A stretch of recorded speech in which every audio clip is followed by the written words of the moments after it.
People's 100. All right, you see that blood drop on the bottom of the boot, ladies and gentlemen? It was, that's the sole of Ron Goldman's boot. That's a photograph taken at the scene at Bundy after the coroner arrived, because you can see he's lying on that sheet. All right, now that blood drop was tested, and it was a high amount of DNA. It was a high amount of DNA because, as you can see, it was dripped on a part of the boot that doesn't look that dirty, and it obviously dried on that boot. So the DNA did not degrade as badly as it did on the concrete. Again, that's a non-absorbent surface. It's plastic, so it was preserved better. Now, what the result of that drop was a mixture of the blood of Ron and Nicole. Now, what does that blood drop mean? First of all, obviously, that blood drop, and I think Henry Lee even testified to this, was dripped on the sole, and Ron Goldman was already down when it was dripped on the sole. How could it have dripped on the sole of the boot in that manner? Well, it had to have come from the murder weapon, from a knife. Those drops are dripped on, cast-off drops from the murder weapon, from the knife. And that means that Ron had already been cut badly enough to leave a quantity of blood on that knife, and it also means that Nicole had also been cut badly enough to leave a quantity of blood on that same knife. Because unless one knife has the mixture of blood of both victims on it, how can you get one blood drop from both victims?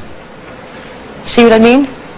The blood of Ron and Nicole mixed on the knife, it dripped onto the boot, and that's why you get a blood drop with the mixture of their blood. And that shows you one murder weapon.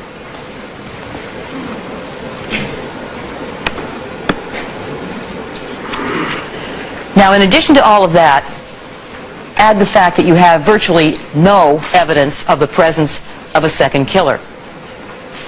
I mean, there should be something left. But there was really virtually nothing. Now, Dr. Lee tried to tell us about a second set of shoe prints, as you recall, but I think Mr. Boziak made it very clear what that was all about. The only real shoe prints found that did not match the Bruno Magli was that one shoe print that he saw on June the 25th. After police officers had walked through the crime scene, after it was broken down, you recall those photographs, 2 weeks after the crime, after cameramen had been on the walkway. I mean, what does that one shoe print mean? It means nothing, and it certainly has nothing to do with the murders. Now, what about the hair and fiber? Does that tell us anything in terms of whether or not it was one or two people that committed the murder? Now, as I've already mentioned, with respect to the hair and fiber,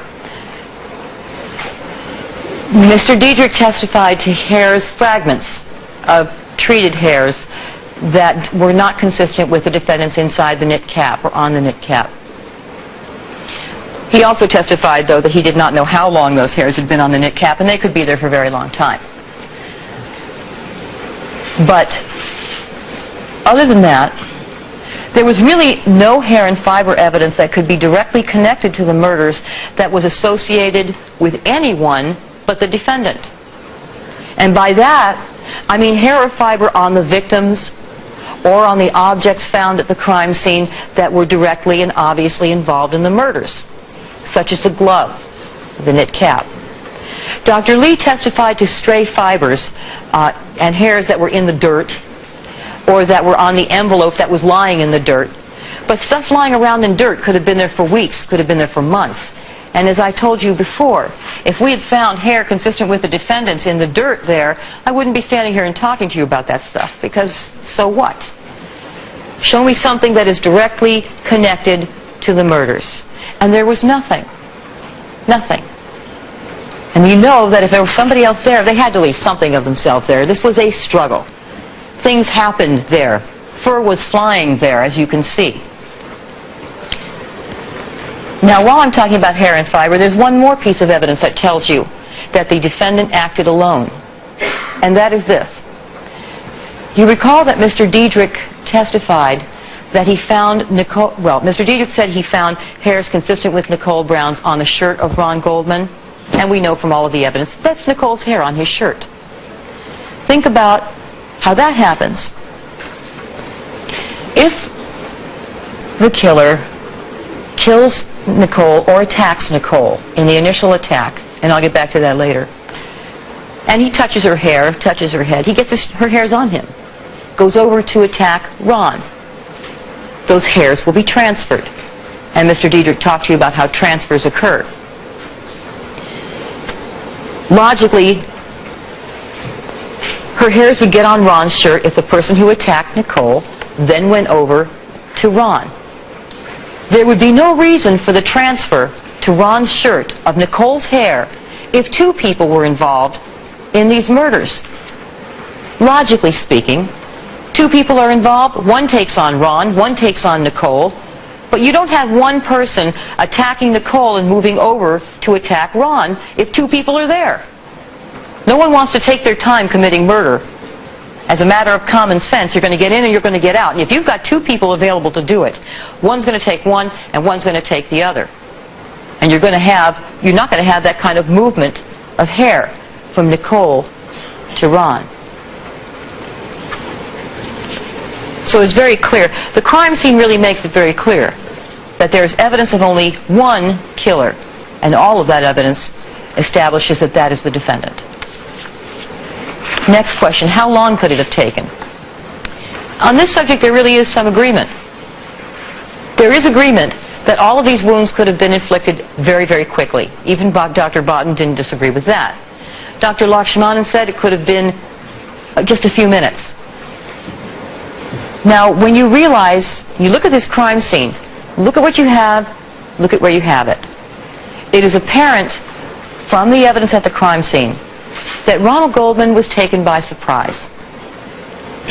And I'll get to Nicole in a minute, because there's evidence with respect to her too. But first let's take Ronald Goldman, because that's the one who struggled. You see, do we have that picture? Thank you.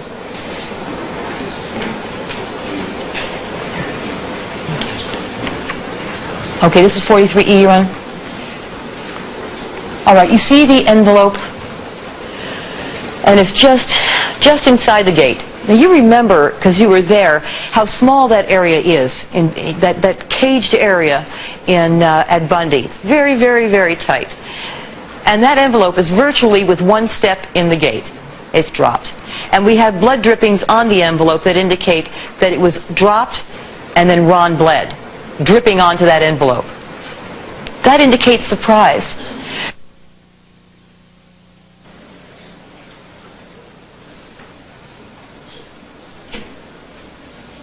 I'm going to show you in a moment where the keys were found as well. He dropped his keys also. Now I know a lot of suggestions were made here about how you can use keys as a weapon. I don't see how that really makes any sense, frankly. How do you use keys against a 6-inch sharp knife? And how do you see any evidence there that he even had them in his hands long enough to think about that? Those keys were dropped, and they were dropped right inside the gate. And I'll show you the photograph of where they were found.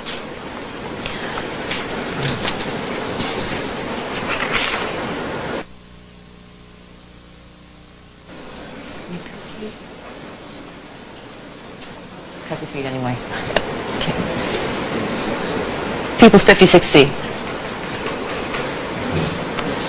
See the keys right by the gate?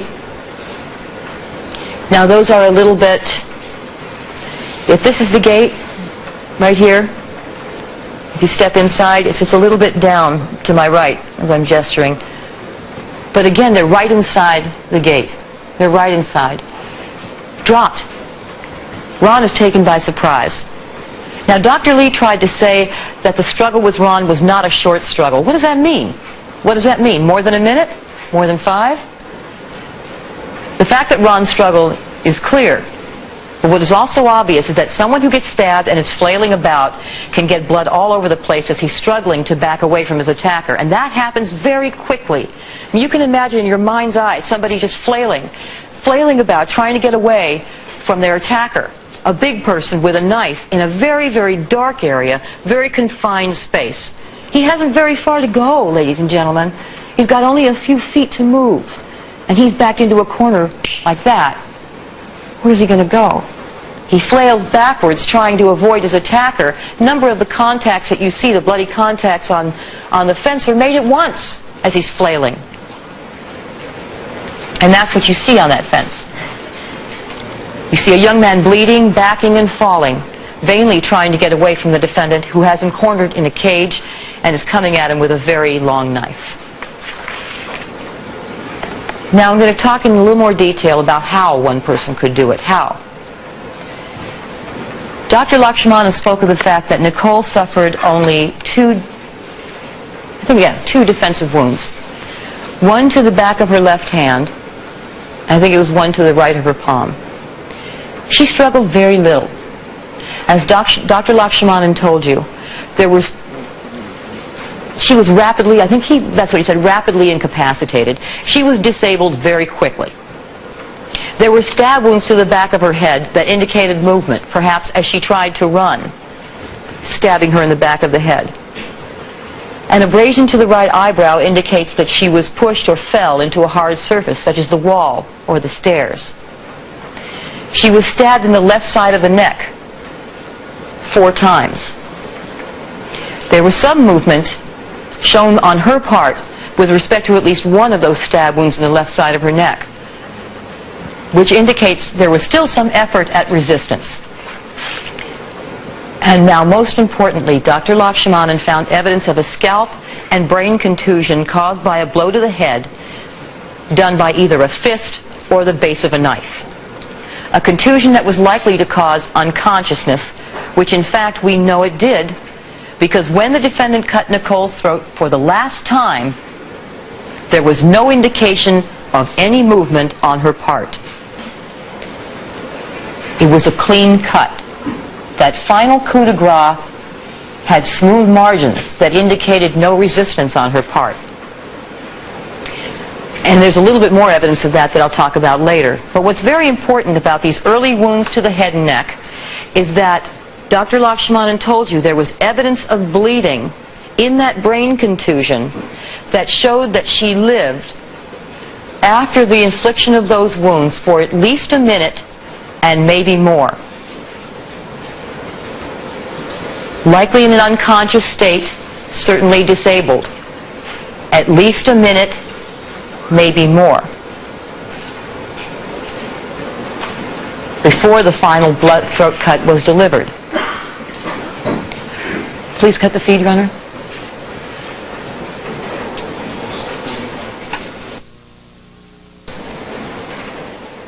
Now look at the upper step, ladies and gentlemen.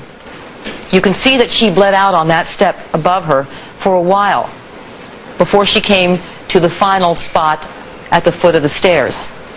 And Dr. Lakshmanan testified that Nicole was unconscious when the final throat cut was administered and she was put down at the base of those stairs. If she lived for at least a minute, if not more, after she was hit on the head and struck unconscious, before her throat was slashed for the last time, and she was up on that upper step where you see the first pool of blood, what was the defendant doing during that minute or more as she was laying unconscious or incapacitated on that upper step bleeding? What was he doing before he came back to administer the final coup de grace? With Nicole disabled, the defendant had ample opportunity to deal with an unsuspecting, unarmed Ronald Goldman who had just come to do a favor for a friend. And I remind you of the testimony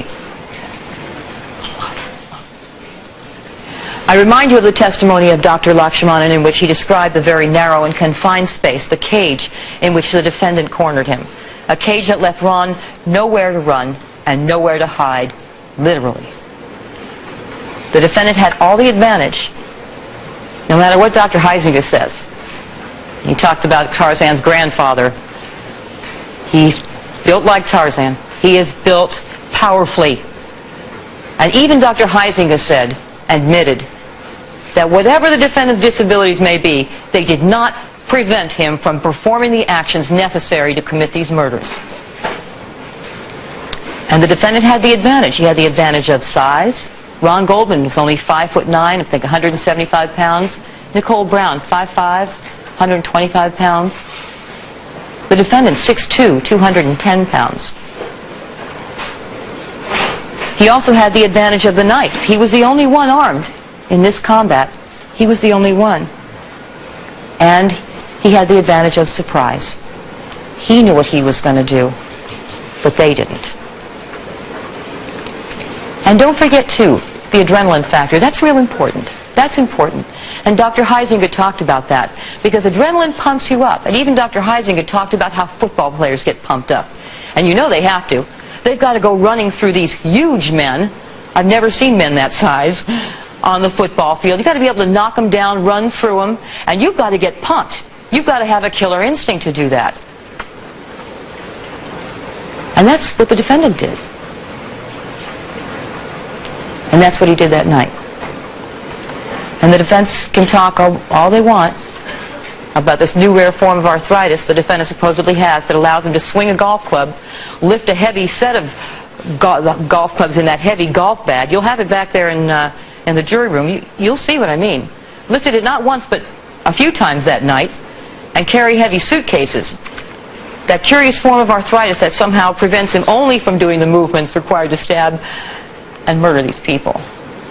But that's not what Dr. Heisinger, his witness, said. He could do it. He could do it.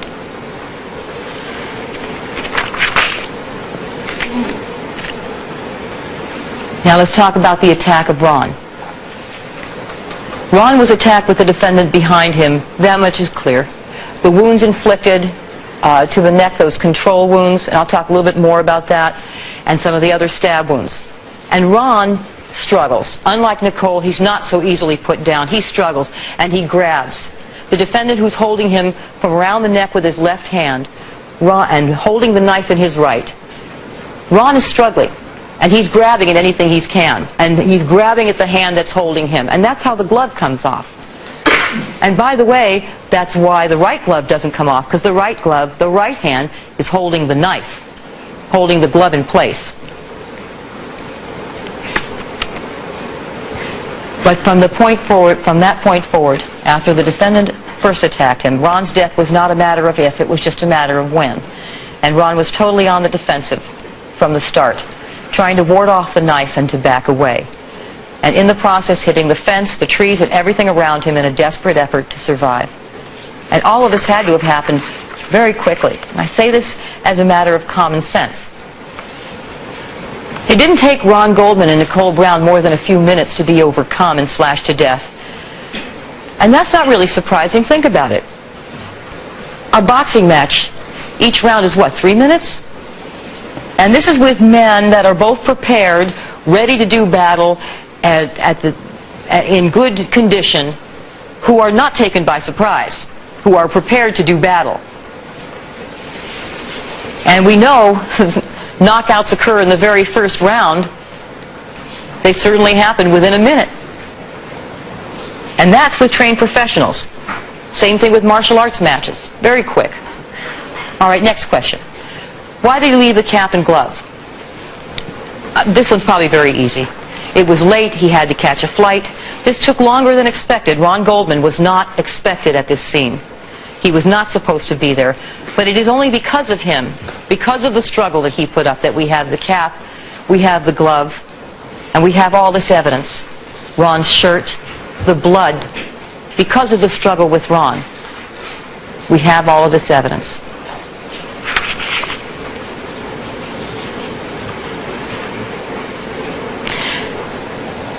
But I'm not saying that the defendant was not aware as he was leaving the scene that he knew he had lost evidence, because he was. There was evidence given to you by Mr. Boziak, who testified that he saw hesitation shoe prints down the Bundy walk, that he saw evidence that the defendant walked down the walkway, stepped back against the north wall, and stepped out as though to look back at the crime scene. And what that shows you is evidence that he lost my cap, I've lost a glove. but he's thinking about going back but doesn't dare. Time is running out. He might be seen by someone. The longer he remains, the more likely to be detected. And probably the dog howling already. And so he has to leave. Don't forget, too, that the glove and the cap are in complete darkness underneath that plant, in that very dark area in the front of Nicole's condominium.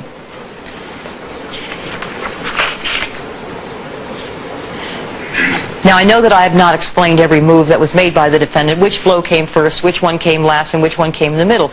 The law doesn't require us to do so, and of course there's a simple reason for that. Because short of a videotape, we very rarely know exactly how any crime occurred. People who commit murder obviously try not to do that in public and where everyone can see them. Their victims can't talk and they can't tell us what happened. We have to look to the physical evidence, and we have to use our common sense and our reason to make reasonable inferences to determine what happened to the best of our ability. And even if we had a videotape, ladies and gentlemen, it wouldn't show you everything. What happens before the tape starts? What happens after the tape ends? And what if, and of course a camera only picks up what's in its lens. So if you saw, for example, a videotape of this case that had Nicole, that was able to focus on Nicole, but not pick up Ron, and you saw the defendant killing Nicole and slashing her throat, and then he stepped out of range to attack Ron, would you thereby conclude that he didn't kill Ron? No, of course not. Of course not. So the law does not require that we prove how a murder was committed, simply because, in that case, we'd have very, very few convictions for murder. The law requires that we prove that a murder was committed, who committed it, and what degree of murder it was. So the order of wounds makes very little difference. It doesn't answer any of those questions that we're required to answer, and that's what we're here to determine, is those questions that the law asks us to prove. But there is one aspect of the nature of these murders that is a very telling point when you think about who did it. When you look at these pictures, ladies and gentlemen, you see rage, you see fury, you see overkill. This is not the mark of a professional killer. These are not efficient murders. These are murders that are really slaughters, that are personal. And in that respect, they reveal a great deal about who did them. No stranger, no Colombian drug dealer. A man who was involved with his intended victim. One who wanted to control her and failed. And in failing, found the one way to keep her under control where she could never slip out of it again. And that man is this defendant. I have one more to go, so... All right, ladies and gentlemen, we're going to take our mid or late afternoon recess at this time. Please remember all my admonitions to you, and we'll stand in recess until 6 o'clock. All right? Thank you. Good evening, ladies and gentlemen. Well, we're really hanging out together today, aren't we? I hope you all had a real good dinner. I'm going to conclude my remarks for you at this point in about... I don't want to say exactly what time. Lawyers are always wrong, but I really think it'll be about half an hour. Okay, and I'm going to talk about the law of premeditation, and that means first and second degree murder. Let me tell you briefly what I forgot to tell you in the very beginning. In all criminal cases, because the people have the burden of proof, I argue to you first, and Mr. Darden will then argue to you. That's the prosecution. Then the defense will argue. Then, because we have the burden of proof, we get to argue again. We get the last word, so to speak. But it's fair because it's our burden. Okay, so you're going to hear from me again. I'm making now to you the bulk of my remarks. I hope and pray not to be taking as much of your time when I stand up to speak to you again at the conclusion of the case. So I just wanted to let you know that that's the order of things. That's the way it goes in criminal trials. All right. Do we have motive? Now, under this category would fall the subject matter that Mr. Darden is going to address, so I'm not going to discuss it with you other than to mention that the past episodes of domestic violence between the defendant and Nicole, that evidence is evidence of motive. I'm not going to say any more about that because Mr. Darden will address it. The next category is planning activity. What did the defendant do that shows us that he was planning to commit murder? Okay, now I'm going to come back to those questions I asked you to bear in mind early in the argument. Remember when I asked you, think about this? Why did the defendant go out and ask Cato for 5s for the sky cap to break the hundreds that he had if he was already going to go out and eat? Remember, I asked you that in the beginning of my argument. The significance of that, of asking Cato for the 5s, to asking him for change, when he already knew he was going to go out and get something to eat and could obviously get the change at that point. He obviously didn't need Cato to give him those 5s, so what was the point? And even when he went out with Cato and he got the change back, he didn't keep it. So getting change from Cato was not the point. And none of his conduct is consistent with what he's telling Cato. None of it makes sense unless you look behind the words. What was he doing? What he was doing was he was setting up an alibi with Cato. He's going out to see Cato so that Cato can say that he saw him. Then Cato can later say, I saw the defendant. I saw him at 10 after 9. He told me where he was going. He said he was going to get something to eat. So if it is discovered that his whereabouts are unknown during the time of the murder, he at least has someone to say, well, wait a minute. He told me. He has a non-criminal explanation for where he was. So he comes up with a pretext of needing change for the sky cap. And it's a good way to remind Cato that he's going to be out of town, too. He'll have Cato remember that alibi also. I need change for the sky cap. Unfortunately, Cato stepped in his way. Cato invited himself along. And the defendant would have been hard-pressed to refuse. Because think about that.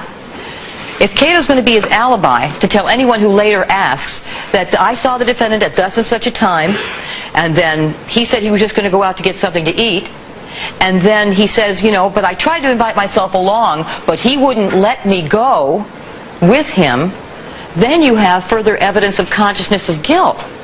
Then it's going to look suspicious. Why did you let him go with him? What's the big deal? I mean, he lets him live there. So the defendant agrees. Take Cato with him. This unexpected development, however, eats up time for him. Time that he could have had out thinking about what to do. Something that he was getting ready to do. Getting ready to commit the murders. So instead of going to a real restaurant, which he had the time to do, at 10 after 9, the limo isn't going to get there till 10:45.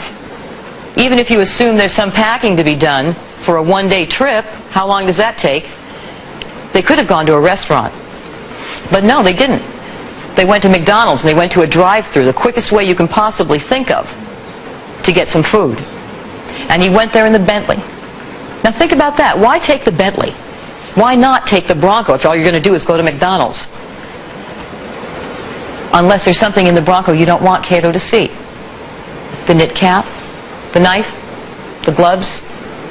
If Cato sees those on the night that he intends to commit those murders, before he has committed them, and the police get to him and say, what did you see? Where were you?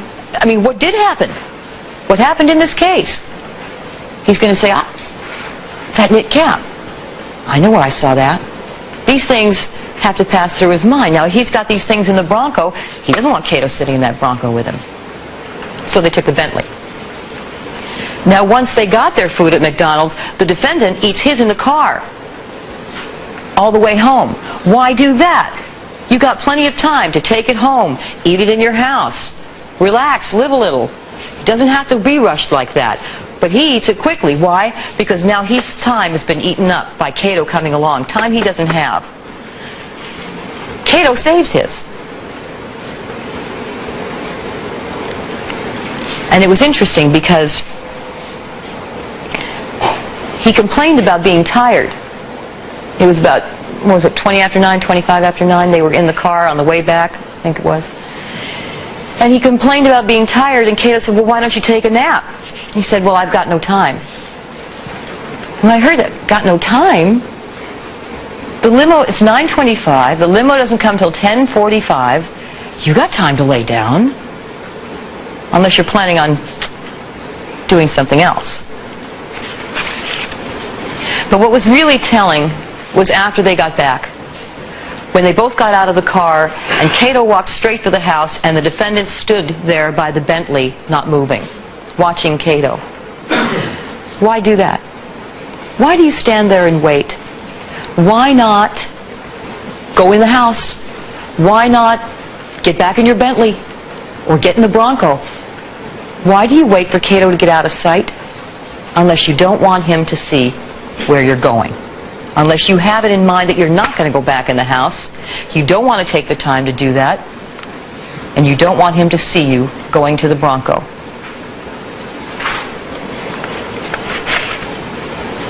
Now there's much more evidence of planning. Planning that you see at the crime scene itself.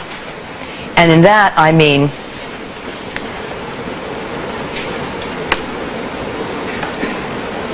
the defendant wore dark clothing. The dark blue black cotton sweatsuit that Cato described, perfect in the nighttime if you don't want to be seen. The dark blue black cotton fibers that were found on Ron Goldman, the socks, the Rockingham glove, the fibers of the clothing he wore. The watch cap and the gloves.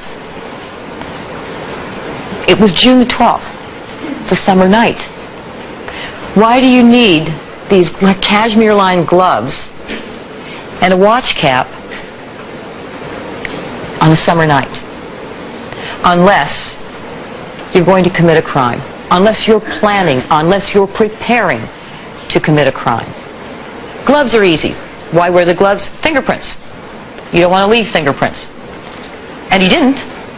You heard from the print people he didn't. Watch cap.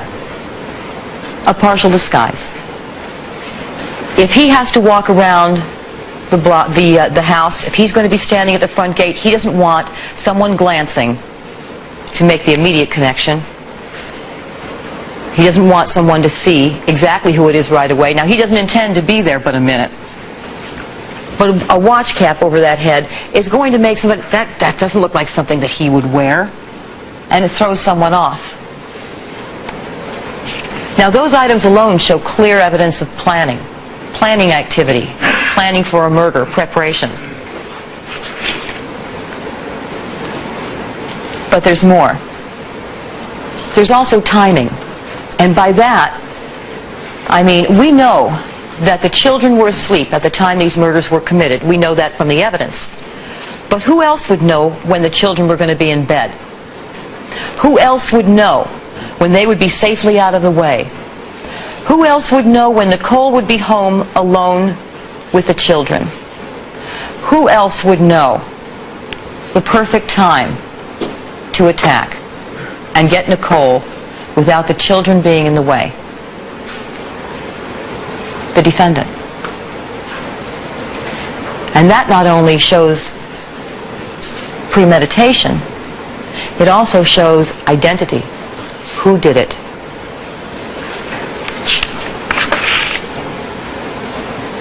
Now there's one more thing that shows evidence of premeditation and deliberation, and that's the knife. In the inventory tape that you have in evidence, the defendant's closet is shown. And it's shown that he had in that closet a gun. He had a gun, but he chose a knife. And this choice is evidence of planning.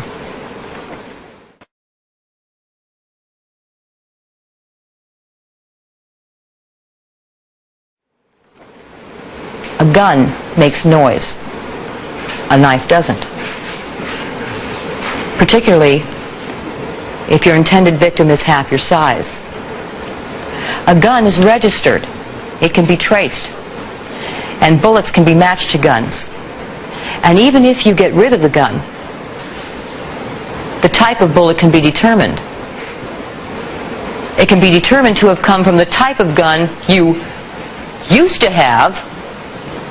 So if you get rid of the gun, it's looking even worse, almost, than if they catch you in possession of it.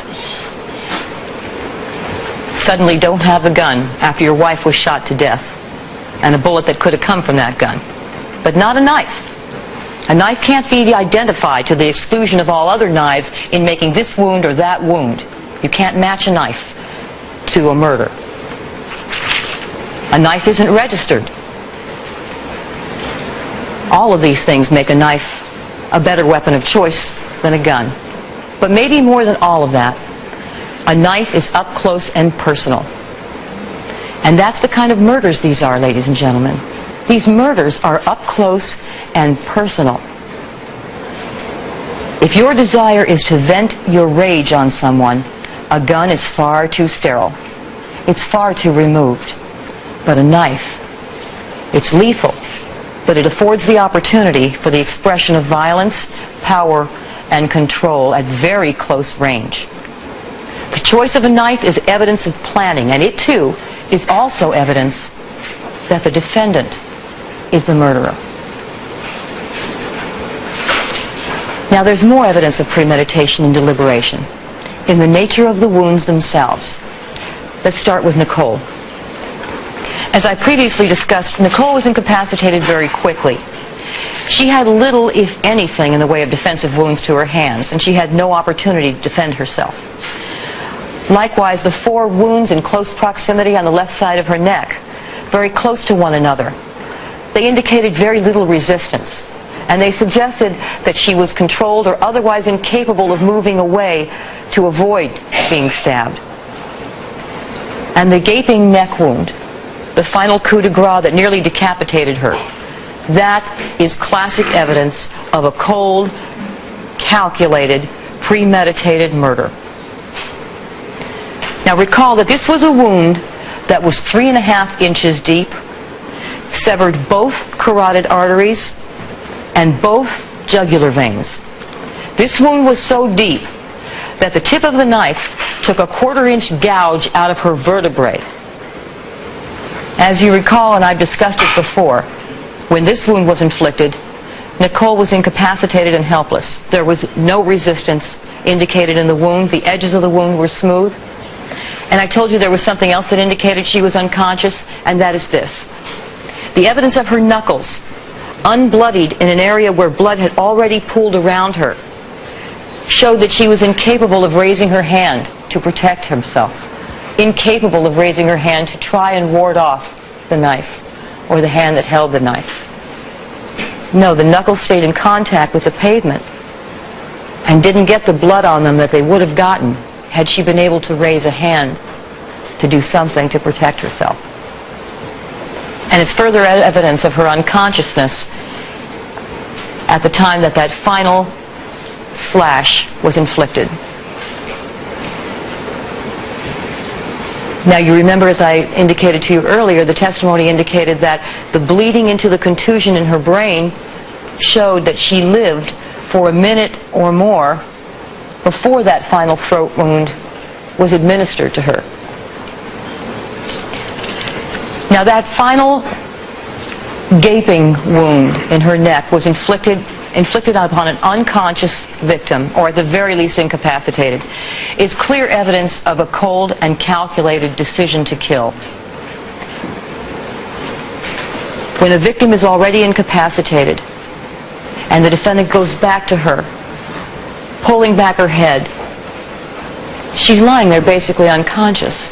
He pulls back her head and he slashes the throat to such a degree that she's nearly decapitated. That was a cold and calculated decision to kill, to make sure she was dead. And it allows for no other reasonable inference. Now, Ronald Goldman. Now, once again, a very significant point with respect to Ronald Goldman.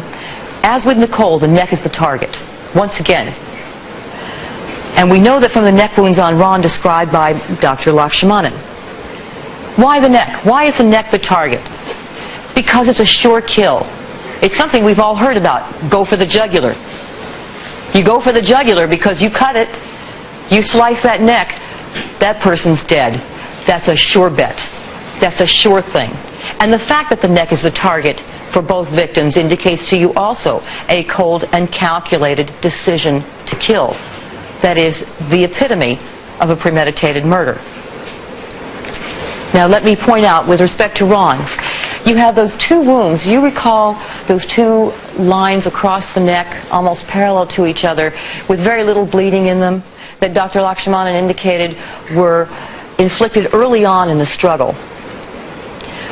Their evidence, and the reason they're important, is that they're evidence that the defendant controlled Ronald Goldman, controlled him to the point that he could hold him and draw the knife across the neck in lines that were nearly parallel to each other, holding Ron from behind him, left arm around him, with the right hand drawing the knife. And Ron struggled to break free of that control. And because he struggled and because he put off the fight, it took the defendant a little longer to incapacitate him than it did Nicole. And you've heard the cross-examination, you've heard the defense attempt to say that Ron Goldman fought with his attacker. Ron struggled, but it was not a struggle with the defendant. It was a struggle to save his own life. It was a struggle to escape. The defense wants you to believe that Ron fought, that he punched the defendant. This was not a fight. And the reason we know this was not a fight was that Ron's palms are cut. For your palms to get cut, your hands have to be open. If your hands are in a fist, you're not going to get your palms cut. It's just as simple as that. And Ron's palms were cut because his hands were up as he was trying to ward off the knife, trying to defend himself.